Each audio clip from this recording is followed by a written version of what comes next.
Ya. Muy bien, muy buenas tardes a todos.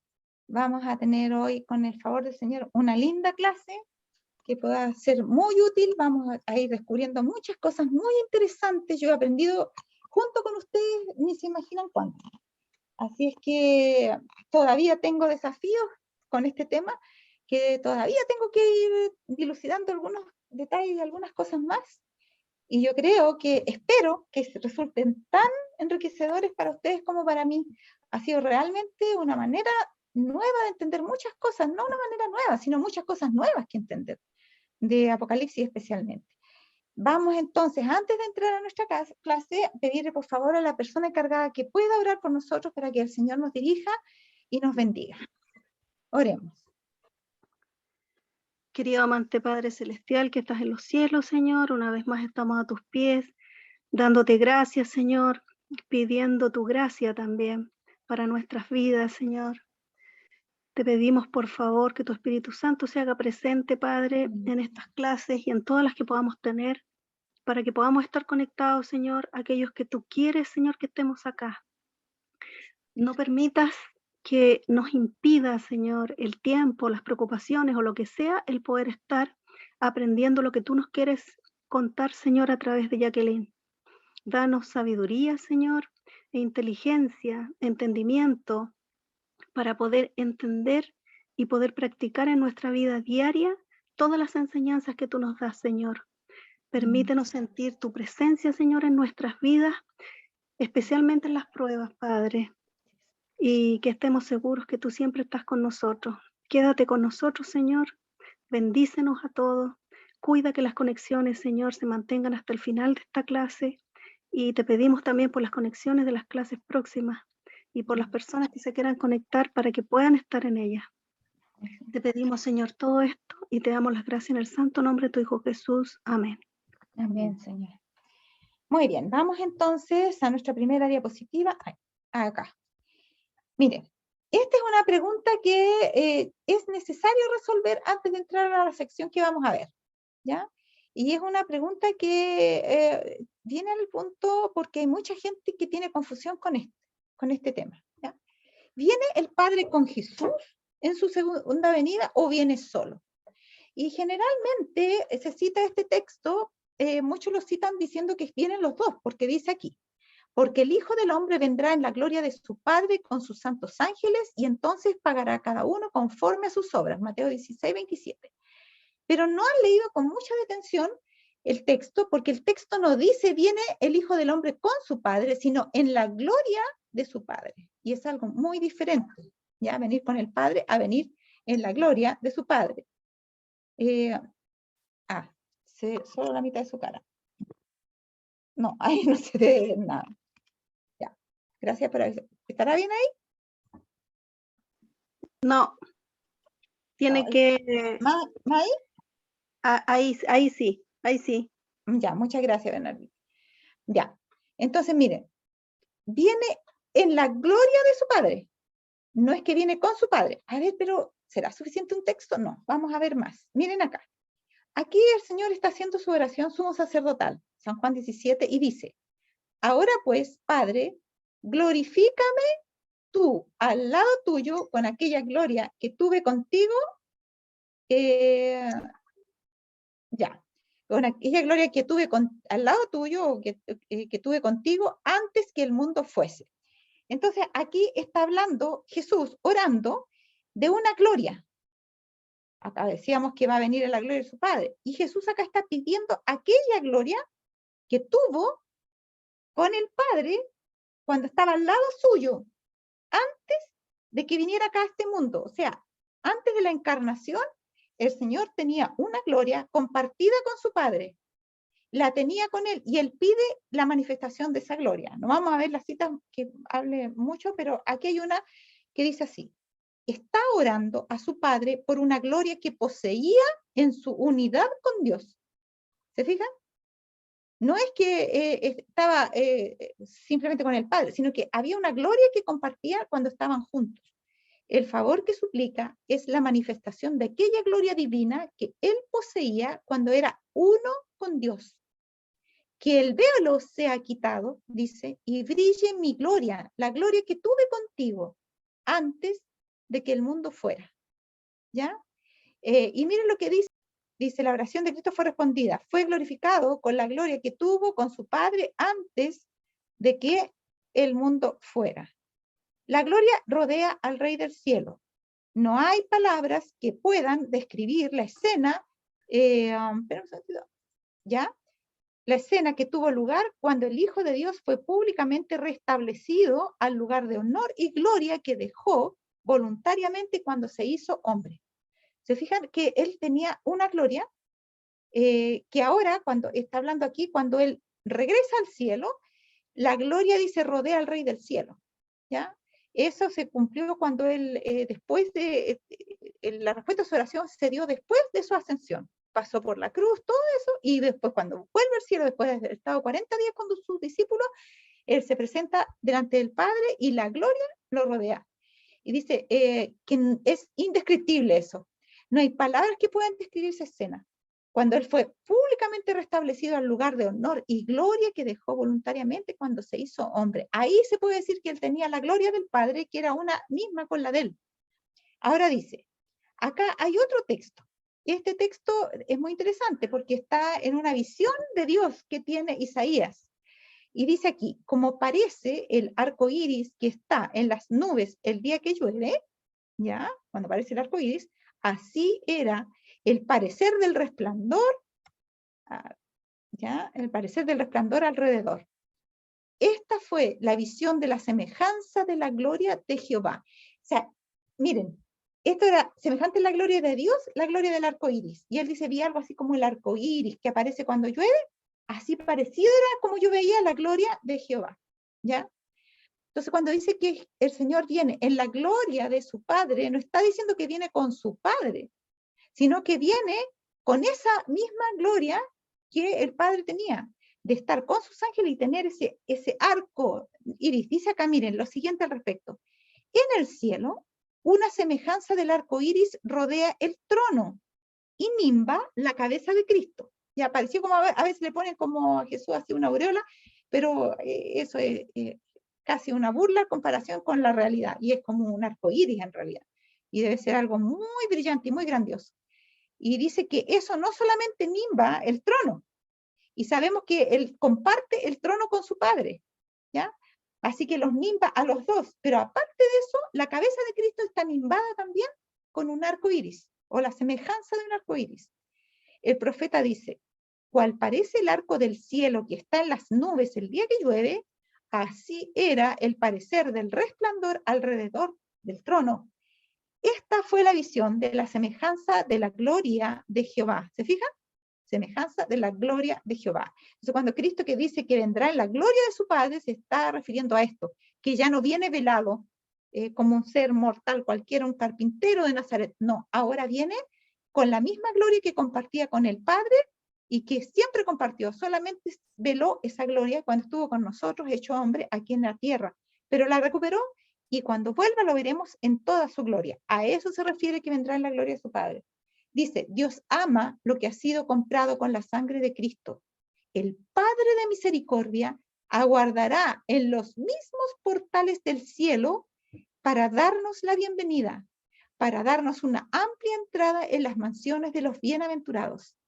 Esta cita está diciendo que el Padre, a semejanza de la parábola, ¿se acuerdan del hijo pródigo donde el hijo se había ido y el padre dice que siempre estaba guardando a ver si su hijo aparecía de regreso y de repente lo ve por allá lejos y lo reconoce?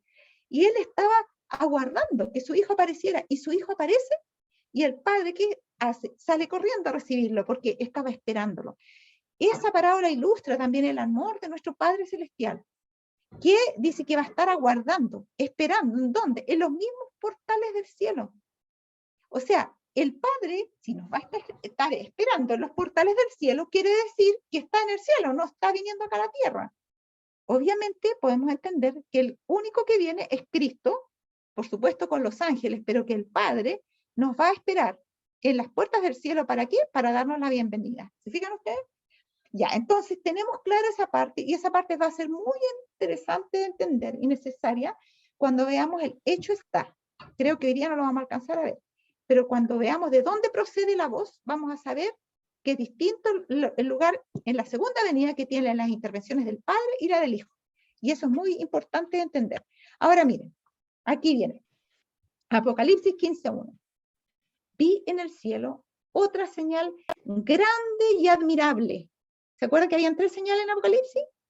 Esta es una señal grande y admirable. 7 ángeles que tenían las 7 plagas postreras. ¿Por qué?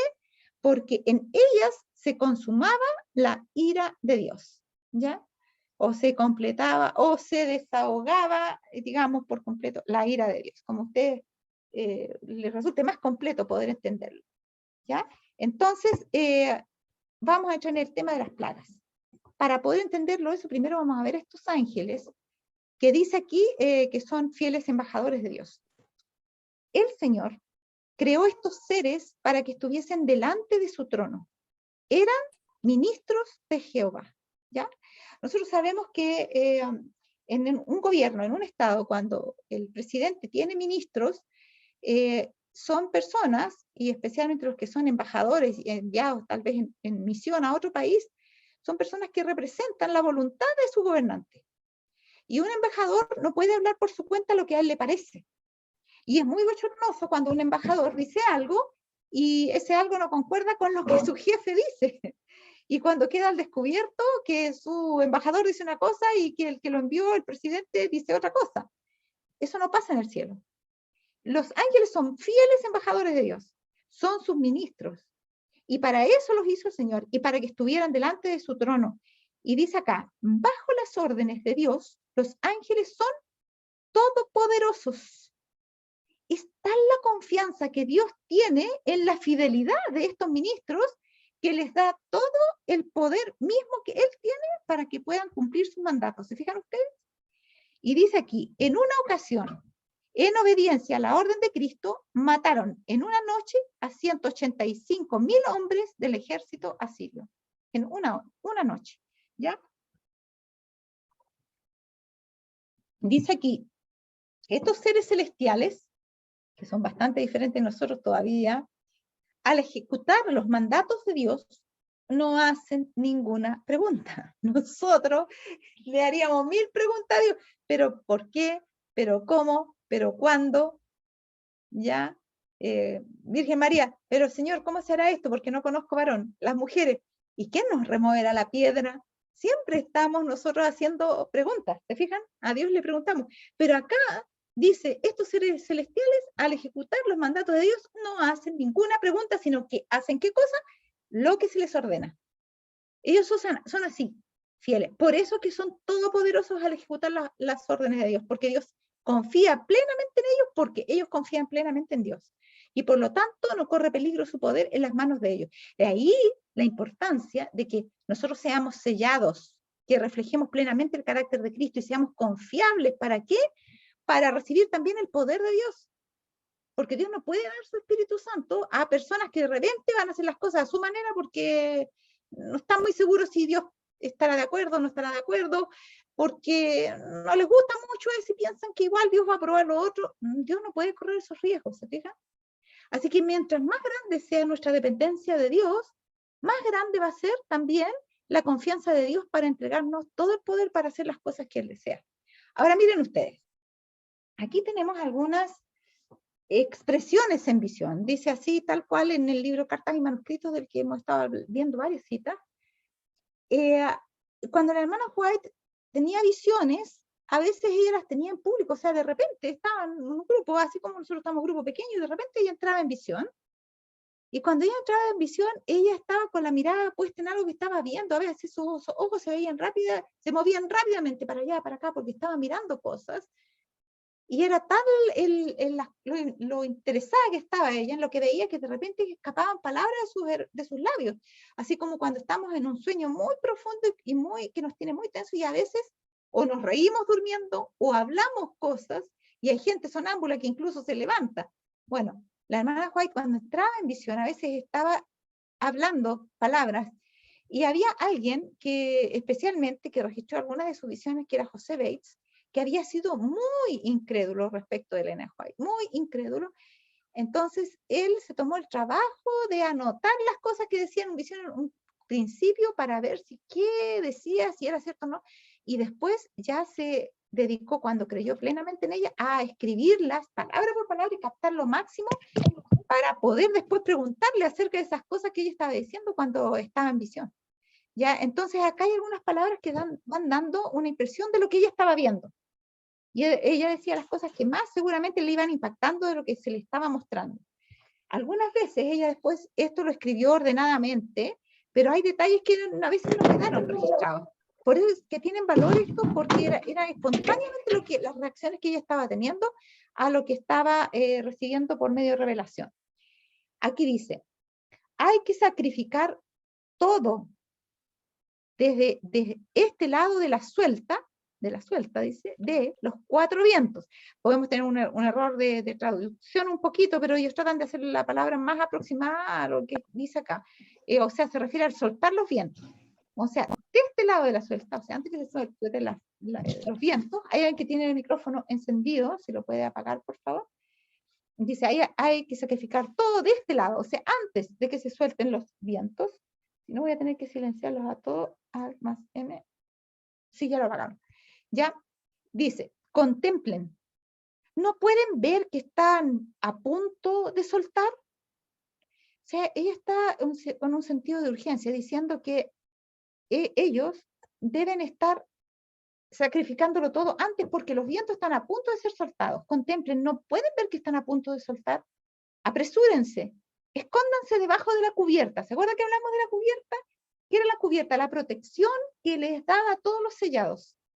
Entonces, para eso decía que teníamos que sacrificarlo todo. Y le dice, escóndanse debajo de la cubierta. La mente está perpleja. La mente está turbada. Despréndanse. O sea, al parecer, ella de alguna manera se da cuenta que nosotros estamos con nuestra mente, no está en condiciones nuestra mente de poder recibir el Espíritu del Señor y de sacrificarnos para Dios menos todavía, porque nuestra mente está en otra cosa. Está turbada, está perpleja. Y les dice, despréndanse. Ese sello debe implantarse en una mente clara. ¿Se fijan la importancia del estilo de vida, de la alimentación, de las relaciones con las personas, de los tipos de actividades, trabajos, actividades sociales, actividades de todo tipo, de familia que tenemos? A veces, bueno, ahí cuando dice despréndanse, yo no les puse, pero en realidad ella hablaba de los padres en un momento, que a veces podían ser también una forma, algunos cuando son padres incrédulos pueden también de alguna manera detener a los hijos para que no tomen las decisiones radicales correctas que deben con el Señor y viceversa también, ¿ya? Ese sello dice, debe implantarse en una mente clara, y para tener claridad nosotros tenemos que sacar toda cosa que interrumpa. Dice, esta está tan absorbida, o sea, la mente, que no hay lugar para el sello. Eso es lo que ella capta cuando está en medio de la visión. No hay lugar para el sello. Es como que usted estuviera tratando de estudiar y le tienen la radio o la televisión prendida todo lo que da. ¿Puede usted concentrarse? No. Entonces ella dice, no, está tan absorbida que no hay lugar para el sello. Sánalos, sánalos, obsérvalos con atención. Haz que se haga todo de este lado de la posición de Miguel. A ver, ¿a qué se refiere? Está refiriéndose a Daniel 12:1 cuando habla de que Miguel se levantará, el príncipe que está de parte de los hijos de tu pueblo, y será tiempo de angustia cuando él se levanta. Entonces dice, de este lado de Miguel, ella está diciendo, miren, haz que se haga todo de este lado de la posición de Miguel. O sea, antes que Miguel se levante, cuando Miguel todavía intercede, antes que se levante de su trono como nuestro abogado intercesor. Los que ahora se establecen, que se establezcan totalmente para no vacilar. Fíjense que yo, sin haber nunca leído esto, pero había una persona por la que siempre lloraba esto. Señor, no importa que tarde su conversión, pero que sea definitiva y completa. No importa que tarde, pero que sea definitiva, o sea, que dure para siempre y que sea completa para ti. Y ahora dice ella lo mismo acá. Los que ahora se establecen, que se establezcan totalmente para no vacilar. Luego dice, ven a esos hombres, 1, 2, 3, 4, 5, señalando a los ángeles que estaban esperando para escribir en sus rollos los nombres de los establecidos y de los que se apartaron de nosotros, se apartaron. Está ella viendo en su visión a los ángeles. ¿Y qué están haciendo esos ángeles? Están esperando para escribirlos en sus rollos, dice, los nombres. ¿Saben qué se está haciendo aquí? El sellamiento. ¿Y saben qué es lo que dijimos en la clase anterior? Que iba a paralelo con el juicio de los vivos. ¿Y saben a qué se refiere con escribir los nombres de los rollos? Se está refiriendo al juicio que se hace en el sellamiento de los vivos. Y estos ángeles están esperando, y ella los mira, 1, 2, 3, 4, 5. Mira, dice, están esperando para escribir los rollos de los nombres de los establecidos, o los que van a quedar sellados, y de los que se apartaron de nosotros, los que van a salir. ¿No ven a esos hombres sanguinarios que vienen con sus armas? ¿No bien se inscribe el último nombre? Ellos están preparados con las armas para que cuando ya se inscriba el último nombre, enseguida ellos puedan actuar con sus armas para la matanza. ¿Se fijan? Dice, ¿no ven la pestilencia en el desierto del que en medio, la pestilencia en el desierto del que en medio del día destruye? O sea, está citando el Salmo 91, cuando habla de la mortandad en medio del día. Y dice, ¿no ven la pestilencia? Está hablando de pestes, así como mismo aquí hemos tenido el COVID, y yo les he dicho varias veces que es un chiste comparado con lo que viene, no es nada. Hay mortandades que en medio del día van a matar así, arrasando. Y dice, ¿ustedes no los ven? ¿No los ven? Se inscribe el último nombre y comienza la pestilencia. Contémplenlo, defendiendo esa sangre, y después de eso la obra terminará. ¿Qué quiere decir con defendiendo esa sangre? Yo puse la cita que viene luego de esta para que ustedes puedan entender a qué se refiere con eso de defender esa sangre. Se está refiriendo a la sangre que puso por nosotros, y que nosotros podemos apoderarnos de los méritos de esa sangre para nuestra salvación. Y Él nos está defendiendo a nosotros porque está por medio de sus méritos, de su sangre, defendiendo nuestras vidas. Contémplenlo, defendiendo esa sangre, y después de eso la obra se terminará. Cuando Él termine de interceder, se acabó todo. Él no esperará más. Se ciñe su espada sobre su muslo y cabalga al frente. Está citando Apocalipsis 19. ¿Para qué? Para la liberación de los cautivos. ¿Cautivos de quién? De la bestia y de su imagen. Está hablando de la última batalla final. Los ángeles destructores, dice. Los ve ella ahí, que vienen junto con el que se ciñe su espada. Los mismos ángeles que estaba viendo. Él preparará una mesa en el desierto, fiel, justo y verdadero. Eso es, ¿se acuerdan? Hacer esa mesa delante de mí en presencia de mis angustiadores. Bueno, esa va a ser la experiencia del el final del tiempo de angustia, cuando sean liberados los hijos de Dios.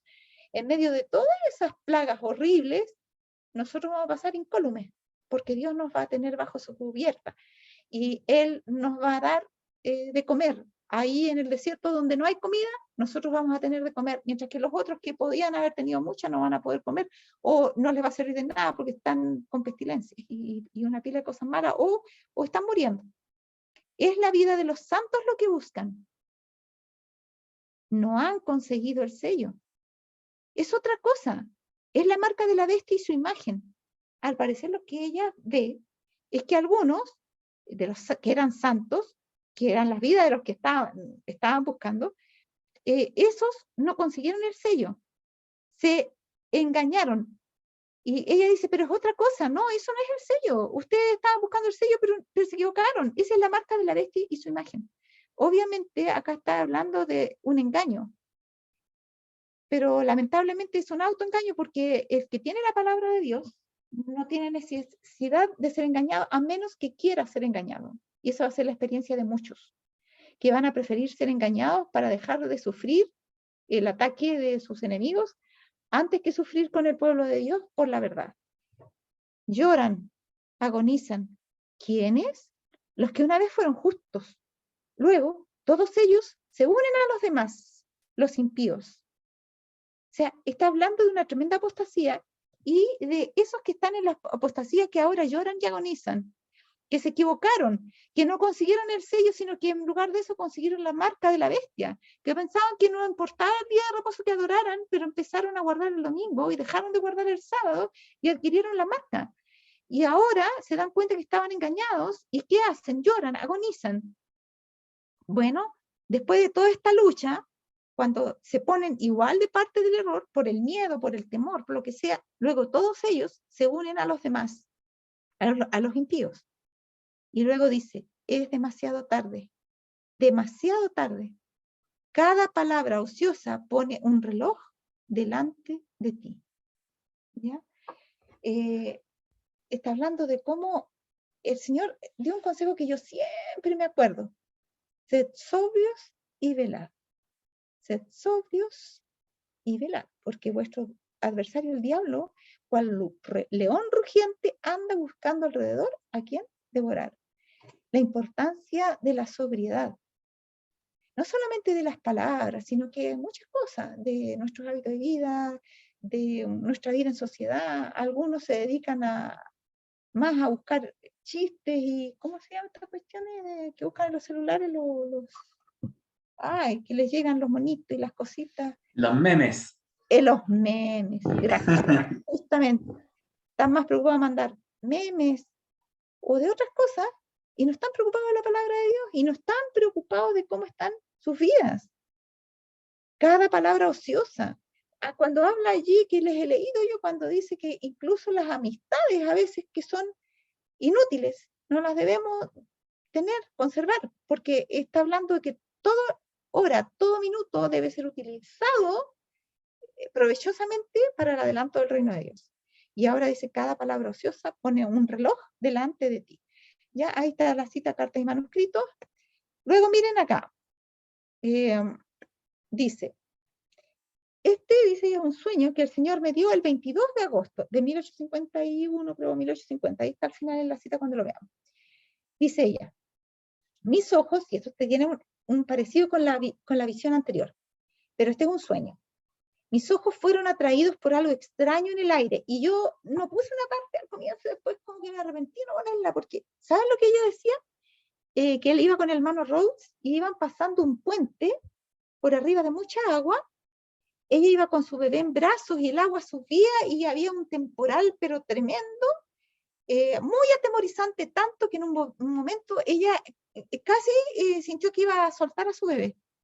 Era tal el terror que ni siquiera como que tenía la fuerza para sostener a su bebé. Pero finalmente pasó ese puente. Y luego que pasó el puente, ¿ya? Y a mí eso me da la impresión que ese puente era Cristo y esas aguas eran la muchedumbre que va a estar en nuestra contra en tiempos de crisis, por el contexto de lo que viene a continuación. Ella dice, mis ojos fueron atraídos por algo extraño en el aire. Vi ángeles que marchaban por el aire, cantando con voces solemnes y claras. ¿Qué cantaban? Porque el gran día de su ira ha llegado y ¿quién podrá sostenerse en pie? Sus voces resonaban a través del aire, tenían mantos sobre sus hombros que les llegaban hasta sus pies.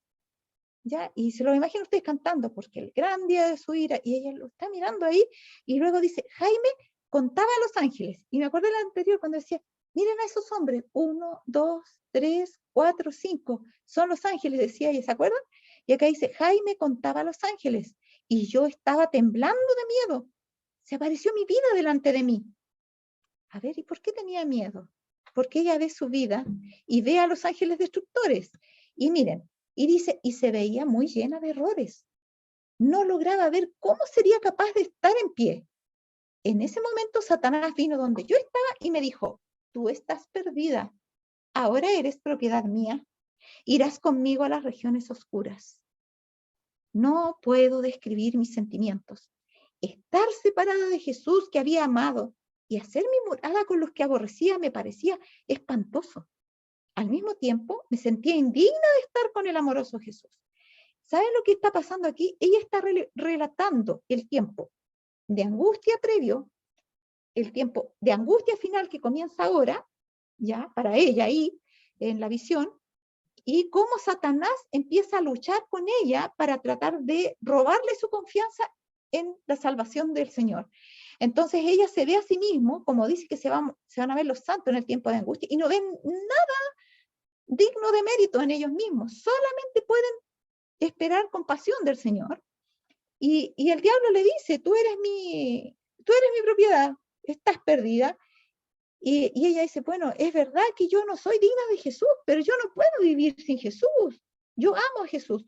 Y dice, mientras estaba en esta perplejidad, porque eso es lo que van a tener los santos en el tiempo de angustia, incertidumbre, perplejidad.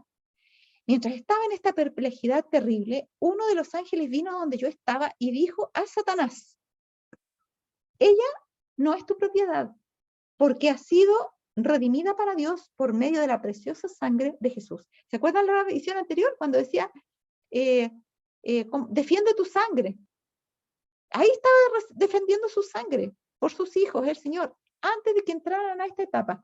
El Señor ya la tenía defendida bajo su amparo, porque dice, por medio de la preciosa sangre de Jesús, ella es la adquisición de su sangre.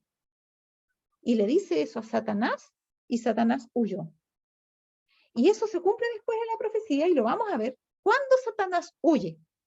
Porque Satanás dice que Dios le permite angustiar hasta el último momento a sus hijos. Los hace angustiarse al máximo, pero él va controlando ese fuego en el crisol, para que sea la prueba que ellos sí pueden tolerar. Y cuando llega el momento de la liberación, Satanás huye, y huye para siempre. Y eso es lo que vamos a ver cuando llega ese momento. Ahora dice, mis sentimientos cambiaron. Mi alma estaba llena de gratitud. Aquí estamos ya en el jubileo.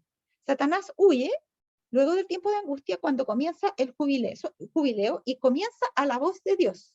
Cuando Él anuncia el día y la hora de su venida y cuando ocurre también la resurrección especial.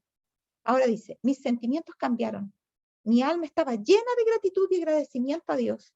Vi a los santos mientras caía la luz y se reflejaba del rostro de Jesús. Y ahí viene la glorificación de los santos. Todo está en el conflicto de los siglos.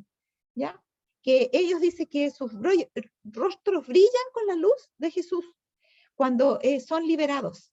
Y dicen unos suavecitos, es la voz de Dios, somos liberados. Están en Joya los Testimonios. Ahora dice, sus rostros se iluminaban a medida que ascendían para encontrarse con los ángeles. Y entonces ahí está cuando el Señor los rapta, y no es ningún rapto secreto, es un rapto público, y no es rapto, está en su derecho y de salvarlos y liberarlos y llevárselos consigo. Sus rostros se iluminaban a medida que ascendían para encontrarse con los ángeles. Vi a muchos durmiendo, ahora como que regresa de nuevo a la situación actual en que ella está y se le muestra cómo es la situación del pueblo en esta instancia de que estamos en las puertas de que todas estas cosas ocurran. Vi a muchos durmiendo.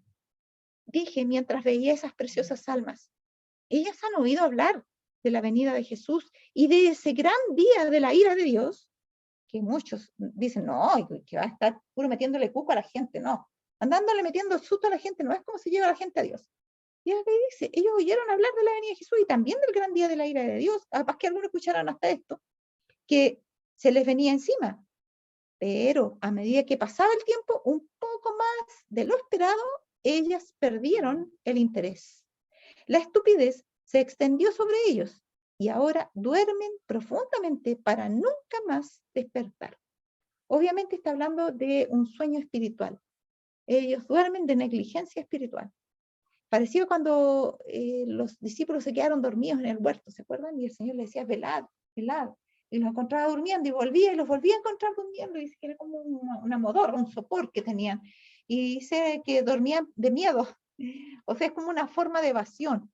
Y a veces la gente, para evadir la confrontación del Espíritu Santo que nos lleva a mirar la sociedad de nuestras vidas y querer buscar el perdón y querer buscar la purificación, entonces algunos no hayan nada mejor que negarlo o que irse completamente al mundo para encontrar el consuelo de los que te dicen que está todo bien, ¿ya? Dice que a eso les parece como cosa extraña a algunos de que les vengan persecución y cosas y que el mundo los aborrezca, ¿no? Dice, no, si eso es lo natural. Cuando tú estás con Dios es natural que el mundo te aborrezca, porque si tú fueras del mundo, ellos te recibirían, pero porque no son del mundo ustedes, por eso el mundo los aborrece. Entonces algunos nunca entran, mejor llevarse bien con el mundo. Dice, debieran haber velado, y entonces habrían visto a los ángeles. Este sueño causó una gran impresión en mi mente. Y ese sueño fue ponerla a ella en las instancias del tiempo de angustia y de la liberación final que vendría, y de la situación de la apostasía que iba a haber en esos momentos de crisis. Y como muchos ni siquiera iban a tomar cuenta de lo que estaba pasando, a pesar de que habían sido advertidos y habían sabido todas las cosas. Ahora esta cita dice: nos acercamos al juicio, y los que llevan el mensaje de amonestación al mundo deben tener manos limpias y corazones puros. Deben tener una relación viviente con Dios. Los pensamientos deben ser puros y santos, y el alma debe estar incontaminada. El cuerpo, el alma y el espíritu deben ser una ofrenda pura y limpia a Dios.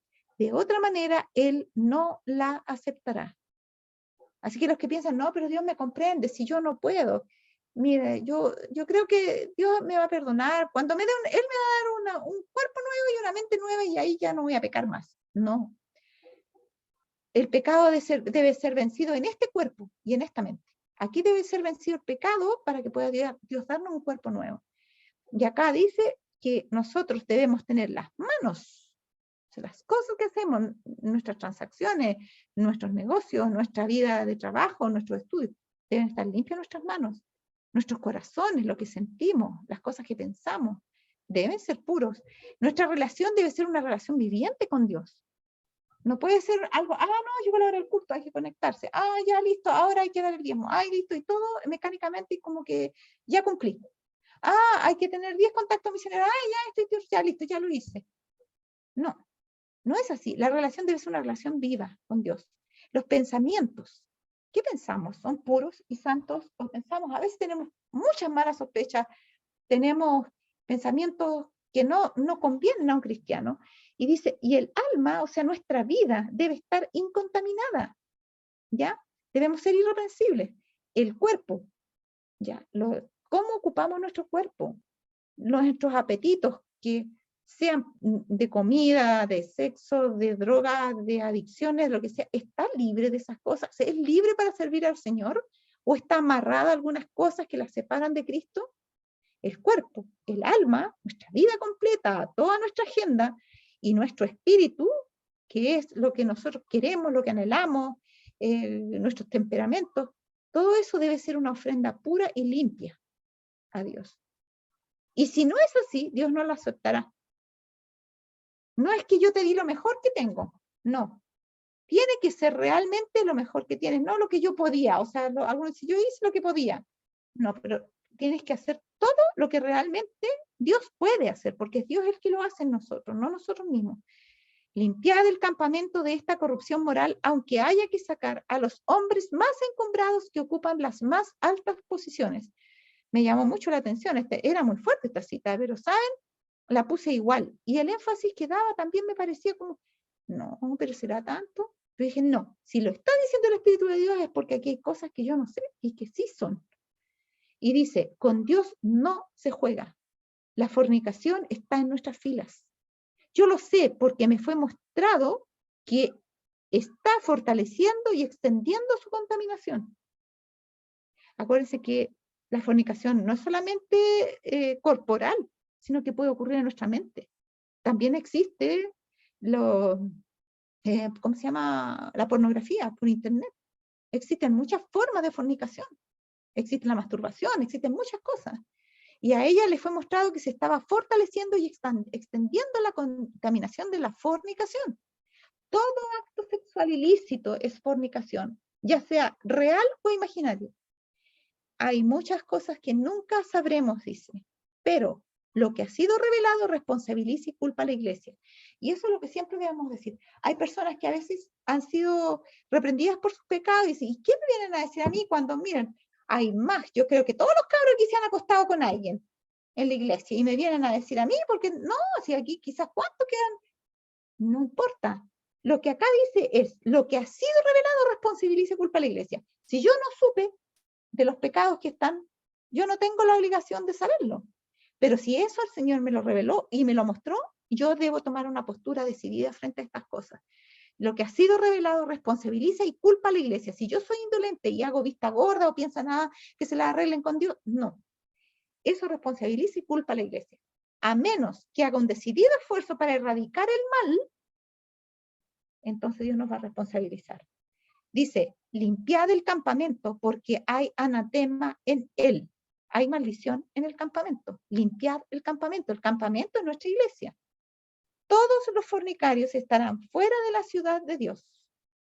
Los ángeles de Dios ya están actuando en el juicio. ¿Se acuerdan cuando decía que a los momentos finales Jesús iba a ir recorriendo en juicio a la tierra, a lo largo de la tierra, dice, al este, al oeste, al norte, al sur, iba a ir en juicio? ¿Se acuerdan que decía? Está hablando del juicio de los vivos, que es el mismo sellamiento. Los ángeles de Dios ya están actuando en el juicio, dirigidos por el Espíritu de Dios, manifestando el deseo de Cristo. Ya están actuando en el juicio y el Espíritu de Dios se está retirando gradualmente del mundo. El triunfo de la iglesia está muy cercano. Justamente hoy día conversábamos y decíamos que cómo todo se está volviendo tan malo. Es impresionante. La gente realmente que está siendo poseída por demonios, hacen cosas tan absurdas, es una maldad ilógica, absurda, que no tiene explicación y cunde por todo el mundo, por todos lados. ¿Por qué? Porque el Espíritu de Dios se está retirando. ¿Y por qué se retira? Porque está siendo rechazado. ¿Y por qué está siendo rechazado? Porque los hombres aman más sus caminos que los caminos de Dios. El triunfo de la iglesia está muy cercano. La recompensa que ha de ser conferida está casi a nuestro alcance y, sin embargo, hay iniquidad entre los que pretenden disponer del resplandor pleno de la luz del cielo. Es una amonestación para la iglesia. El que preside sobre su iglesia y los destinos de las naciones, nuestro Dios, está llevando a cabo la última obra que debe realizarse en favor de este mundo. A sus ángeles se encarga que ejecuten sus juicios. Despierten los ministros.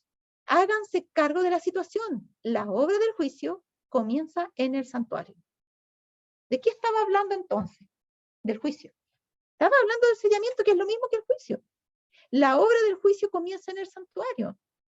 Así que mientras que se está haciendo el juicio, hay gente que está aquí, dice ella, en fornicación, y bueno, quizás cuántos pecados. Despierten los ministros, dice. O sea, los ministros no están tomando nota de esto. Deben despertar. Y he aquí que 6 varones venían del camino de la puerta de arriba, que mira hacia el norte. No les llama la atención que fueran 6. Siempre pensamos que el número 7 es el que tiene que ser, pero eran 6 solamente. ¿Y dónde estaba el otro? Porque las placas son 7. Son 7 las postreras copas. ¿Por qué aquí hay solamente 6? Lo vamos a ver. Porque la séptima Armagedón, y ese es Cristo en persona, el que va a traer esa plaga. He aquí que 6 varones venían del camino de la puerta de arriba, que mira hacia el norte, y cada uno traía en su mano su instrumento para destruir. Y entre ellos había un varón vestido de lino, aquí está el Señor, el cual traía a su cintura un tintero de escribano. Y entrados, ¿se acuerdan cuando decía que tomara nota, decir la visión que habíamos visto recién? Y le decía, están viendo a los que quedarán establecidos y a los que saldrán de nosotros, ¿se acuerdan? Y los ángeles los destructores estaban listos con sus armas para esperar que se les entregara el rollo donde estaban los nombres de cuáles eran los que quedaban y cuáles los que no, para que ellos fueran con la matanza después, tomando en cuenta lo que se le había entregado en los rollos. Y esos rollos son los rollos del juicio, son los libros donde están escritos cuáles son los sellados y cuáles los no, y cuáles los que no. Y dice, este varón trae a su cintura un tintero de escribano y entrados se pararon junto al altar de bronce. ¿Qué pasaba en el altar de bronce? En el altar de bronce eran los sacrificios. Y si la persona no tenía un sacrificio que la reemplazara, era la persona que tendría que ser muerta. Por lo tanto, en este altar de bronce se van a sacrificar a todos los que no pudieron entrar al santuario para que Cristo hiciera propiciación por ellos. Si la sangre del altar de bronce no entró al santuario, las personas debían morir. Y entonces aquí va a ser los grandes sacrificios en Bosra, ya los vamos a ver. Son en el altar de afuera, el altar de bronce. Es la matanza del día de Dios. Leed, dice ahí mismo, Ezequiel 9, 2 al 7, es la indicación del mismo espíritu de profecía. El mandato es, matad a viejos, jóvenes y vírgenes, niños y mujeres, hasta que no quede ninguno, pero a todo aquel sobre el cual hubiere señal, no os acercaréis, y comenzaréis por mi santuario. Comenzaron pues desde los varones ancianos que estaban delante del templo. O sea, los primeros, los que tenían más conocimiento, los líderes principales. ¿Se acuerdan la cita que decía antes? Miren, dice acá, limpiar el campamento de esta corrupción moral, aunque haya que sacar a los hombres más encumbrados que ocupan las más altas posiciones. Con Dios no se juega. Y miren lo que está diciendo. Despierten los ministros, la hora del juicio comienza en el santuario. Y acá dice, comenzaron pues desde los varones ancianos que estaban delante del templo, o sea, los principales. Dijo Dios, haré recaer el camino de ellos sobre sus propias cabezas. O sea, cosecharán lo que sembraron ellos mismos. Pronto se pronunciarán las palabras, id y derramad sobre la tierra las 7 copas de la ira de Dios. Uno de los ministros de venganza declara, y el séptimo que recibe la copa es Cristo, y está en Ezequiel capítulo 10, por si acaso. Uno de los ministros de venganza declara, y oí al ángel de las aguas que decía, justo eres el tercero ese. Tú, oh Señor, el que eres y que eras el santo, porque has juzgado estas cosas. Estos seres celestiales, al ejecutar los maestros, aquí seguí la cita que puse delante, al ejecutar los mandatos de Dios, no hacen ninguna pregunta, en este contexto fue dado, sino que hacen lo que se les ordena. Jehová de los ejércitos, el Señor Dios Todopoderoso, el justo, el verdadero, el santo, les ha dado la obra que deben hacer. Así que si alguno piensa que es malo castigar, aquí ellos están haciendo una obra buena porque es la obra que Dios les ha dado para hacer. Y ellos no tienen nada que preguntar, ellos hacen lo que se les ordena. Con invariable fidelidad avanzan revestidos de lino blanco y puro, con el pecho ceñido con guirnaldas de oro. Y cuando su obra ha terminado, cuando se derrama la última copa de la ira de Dios, vuelven y colocan sus copas vacías, ¿dónde? A los pies del Señor. ¿Son ángeles de Dios o de Satanás? Son los ángeles de Dios. Castigos dados por Dios directamente. Aquí ya no está Satanás obrando, Satanás ha huido y Dios está derramando su ira por medio de sus ángeles todopoderosos, castigos terribles, cual nunca se vieron. Y bueno, yo pensaba que íbamos a avanzar más hoy día, pero quizá un poquitito, no sé si, a ver, sí, vamos a poder avanzar un chiquitito más porque empezamos un poquito atrasados. Dice acá, los juicios de Dios caerán sobre los que traten de oprimir y aniquilar a su pueblo. Su paciencia para con los impíos da a estos alas en sus transgresiones, pero su castigo no será menos seguro ni terrible por mucho que haya tardado en venir. Jehová se levantará como en el monte Perazim y se indignará como en el valle de Gabaón para hacer su obra extraña, y para ejecutar su acto extraño. Y luego ahí mismo la explicación. ¿Por qué es extraño? Para nuestro Dios misericordioso, la tarea de castigar resulta extraña. Vivo yo, dice el Señor Jehová, que no quiero la muerte del impío. Ezequiel 33:11. El Señor es compasivo y clemente, lento en iras. No dice que no las tiene, pero que es lento, que Él tiene mucha paciencia. Y grande en misericordia y en fidelidad, que si se arrepienten, Él también se arrepiente. Que perdona la iniquidad, la transgresión y el pecado. Sin embargo, visita la iniquidad de los padres sobre los hijos y sobre los hijos de los hijos hasta la tercera y hasta la cuarta generación. Les deja cosechar lo que han sembrado. Jehová es lento, en iras y grande en poder, y de ningún modo tendrá por inocente al rebelde. O sea, la justicia tarda, pero llega. Es lento, pero de ningún modo va a tener por inocente al rebelde. Éxodo 34, 6 y 7 y Nahum 1, 3. Él vindicará con terribles manifestaciones la dignidad de su ley pisoteada. No, pero es que el Señor, ¿qué le va a importar el sábado? Si lo importante es que uno adore al Señor en algún día, cualquier día da lo mismo. El día es lo menos importante, lo importante es que adoremos al Señor. ¿Es lo mismo? ¿Acaso Dios nos dijo, acuérdate del día sábado para santificarlo? Y si le dio el nombre al día incluso, ¿por qué nosotros vamos a decir cualquier día da lo mismo?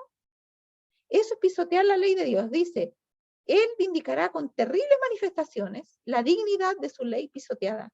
Puede juzgarse de cuán severa ha de ser la retribución que espera a los culpables por la repugnancia que tiene el Señor para hacer justicia. O sea, el hecho de que Dios se aguante tanto nos da una idea de por qué. ¿Por qué se aguanta tanto de castigar? Porque sabe que el castigo va a ser tan terrible que el Señor se trata, como decimos nosotros, de morder lengua. No, no, todavía voy a esperar un poco más, le voy a dar más oportunidad, pero no, es que no tengo ganas de castigarlo. Todavía puede ser que se arrepienta y le da más y le da. ¿Por qué? Mientras más el Señor tiene paciencia, quiere decir que va a ser más grande la retribución. Por lo tanto, la repugnancia que tiene el Señor para hacer justicia nos habla de lo terrible que va a hacer cuando lo haga. La nación a la que soporta desde hace tanto tiempo, ¿y cuál es esta nación? Yo estuve viendo todas las citas y todo el contexto para entenderlo. Esta nación es Babilonia. Babilonia estaba presente desde un principio, desde la torre de Babel en adelante. Representa y persiguió al pueblo de Dios de Israel en forma literal, y la tenemos después la Babilonia mística en Apocalipsis. Es la nación que se opone a Dios y que persigue a los santos de Dios. Y dice, la nación a la que soporta desde hace tanto tiempo el timbre, y a la que no destruirá hasta que no haya llenado la medida de sus iniquidades, según el cálculo de Dios, beberá finalmente de la copa de su ira sin mezcla de misericordia. Entonces, Babilonia va a experimentar una ira que nunca hemos visto. Es una ira sin mezcla de misericordia. Dice que todos los castigos de Dios estuvieron atemperados con misericordia. Y que el Señor se arrepentía en tanto nos veía arrepentirnos a nosotros, se arrepentía del castigo. Pero aquí no. Esto es sin mezcla y sin misericordia. Cuando Cristo deje de interceder en el santuario, se derramará sin mezcla la ira de Dios, de la que son amenazados los que adoran a la bestia y a su imagen y reciben su marca. Este es el último gran conflicto, y está citando Apocalipsis 14, 9 y 10. Las plagas que cayeron sobre Egipto cuando Dios estaba por libertar a Israel fueron de índole análoga a los juicios más terribles y extensos que caerán sobre el mundo inmediatamente antes de la liberación final del pueblo de Dios. Hasta aquí sí que vamos a tener que dejar. Lo que está diciendo es que las plagas tienen un parecido, las de Egipto, a las que va a haber al final. Las plagas de Egipto, si uno hace un examen detenido de las plagas de Egipto, cada una de las plagas apuntaba a uno de los ídolos de Egipto, ¿ya? A una de las, era el mismo, la sangre se volvió se volvió sangre, y en sangre se convirtió en los ríos, perdón, en el mismo Nilo, y el Nilo era para ellos su gran dios. Ahí él representaba a Dios mismo de ellos, el sol era también su Dios, ellos adoraban muchas cosas creadas por Dios. El Señor atacó a todas esas fuentes de su confianza para decirle, eso lo adoras como Dios, fíjate que yo gobierno eso, yo lo hice. Mira, ahí le voy a hacer un toquecito, las aguas convertidas en sangre. ¿Ya? Las ranas, son buenas ranas, bueno, te va a dar hartas ranas, y llenos de ranas por todas partes. Y así el Señor fue uno a uno derribándole todos sus ídolos. Es lo mismo que va a pasar con las plagas finales, va a ser una copia del principio que está implícito en las mismas plagas que se dieron en Egipto, y que van a poblar la tierra y que van a hacer clamar a la tierra por la liberación, y no van a tener liberación, excepto los que estén escondidos debajo de la cubierta, como hemos visto. Muy bien, hemos empezado a ver esa parte de las plagas, pero luego las vamos a tener que poner en el contexto del tiempo, ¿ya? Viene muy interesante la clase siguiente, que ya habían algunas diapositivas hechas acá, no las alcanzamos a ver hoy día. Yo les diría que no se la pierdan, porque realmente yo misma aprendí muchas cosas importantes. De hecho, tenemos ahí dos hecho está. El hecho está del consumado es, de cuando finaliza la obra de la salvación, y el hecho está del final, cuando es la resurrección especial. Y la séptima copa, que es Armagedón, y que se nos insta a estudiarla en forma especial, la he estado viendo en forma especial, he aprendido, no saben cuántas cosas que yo no las entendía bien, me gustaría compartirlas con ustedes, así que los invito para que puedan acompañarnos también en la próxima clase y siguientes, para que podamos ver estas cosas que el Señor las reveló porque son necesarias, ¿ya? Algunos dicen, pero ¿para qué eso? Si nosotros deberíamos hablar del amor de Cristo. Nosotros debemos hablar, dice, todas las cosas reveladas son para nosotros y para nuestros hijos. Esta es revelación de Dios, no es mía. Y por lo tanto, como Dios lo reveló, hay que estudiarlo. Y si Dios nos dice que tenemos que estudiar la séptima copa, hay que estudiar la séptima copa. ¿La entiende usted? ¿Usted sabe lo que es Armagedón? Si no lo sabe, entonces vamos a estudiarlo. Muy bien, antes de finalizar entonces vamos a pedir a la persona encargada que pueda tener por nosotros la última oración. Oremos. Amoroso y bendito Padre Celestial que mora en los cielos, alabado y glorificado sea su santo nombre, Señor. Predisponga nuestra mente y nuestro corazón para absorber estas enseñanzas, para que repasemos nuevamente este video, para que quede claro en nuestra mente y no quede ninguna duda de cómo va a ser el actuar de nuestro Padre Celestial. Y que podamos decidir a conciencia de qué lado queremos estar. Ayúdenos, Señor, a ser fieles, porque si estamos aquí en sábado es porque creemos en su palabra, es porque queremos adorarle y rendirnos a sus pies, es porque queremos la patria celestial. Padre Santo y bendito, denos fe, denos sabiduría, denos fortaleza y acompáñanos durante esta semana. Le agradecemos todo, Señor, le pedimos de manera especial que Jacqueline pueda tener el tiempo, el lugar, que pueda hacer de manera, ¿cómo decir? Que pueda hacerlo de manera más fácil, por así decirlo, para su vida, el poder darnos estas enseñanzas. Gracias, Padre bendito, por todo. Se lo agradecemos en el nombre de nuestro precioso Señor Jesús. Amén y amén, Señor. Amén.